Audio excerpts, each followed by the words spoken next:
There are two things our next guest has dedicated her life to: helping children cope with their identity and emphasizing the importance of literacy at a young age. Joining me in studio is Alyssa Brown. Good morning to you. Welcome to the show. Good morning. Good morning. So great to be here. Happy to have you. And we have a special friend. Who do we have? We do. We have Cairo Rose Brown. She's the star of the book. And I was just about to say, you're the author of children's book Meet Cairo, which we'll discuss here in just a little bit. But first, I want to talk about your work. You've done quite a bit in your years here on this earth, okay? You've been in communications, you're a poet, and you're also a communications professional. Talk about your work and really how it ties in with this whole literacy idea and making sure you emphasize that. Yeah, so I spend a lot of my time working with making sure that kids have the opportunity to be literate in whether it's civic engagement or reading, just reading books, pulling together the best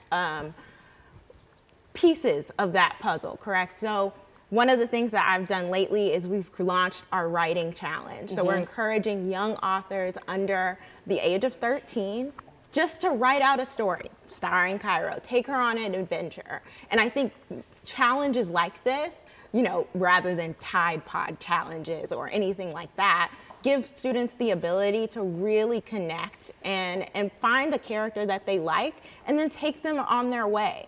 Meet Cairo. Obviously, Cairo is beautifully sitting here with us. Chocolate Yorkie, that's what this series is about.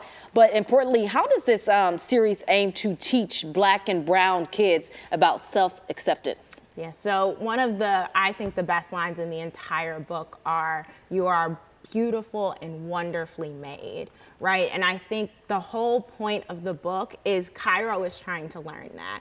And so along with it, the children who are reading along with her learn that same lesson, because throughout she finds, and just like we do in life, people will tell you what you are. And it's all about you deciding what that means to you. Right? So if you're brown and beautiful, if you're dark skinned, if you're light skinned, you take charge of that identity and decide that I am beautifully and wonderfully made. Black girl joy, that's something I know what that means. I'm sure you know what it means. But for the folks who are watching who may not be aware, the book also really kind of digs into that as well. Talk about what you mean when you say black girl joy. Yeah, so I think we have this world where a lot of our books that center Black and brown characters are about learning a hard lesson, right? Whether it's colorism or taking on history, or seeing where we've had these kind of disgruntled portions of history.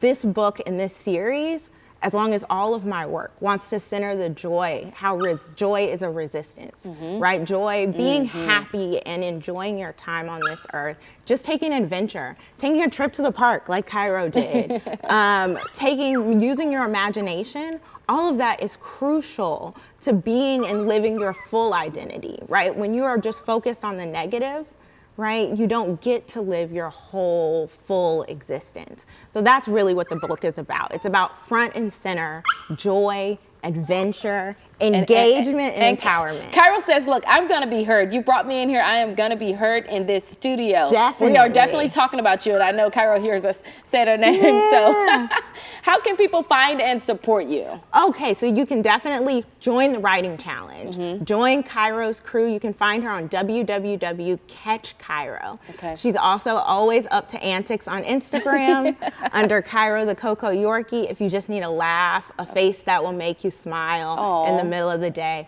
check her out there. She wants to meet you. Okay, Alyssa Brown, thank you so much for joining us. Thank you.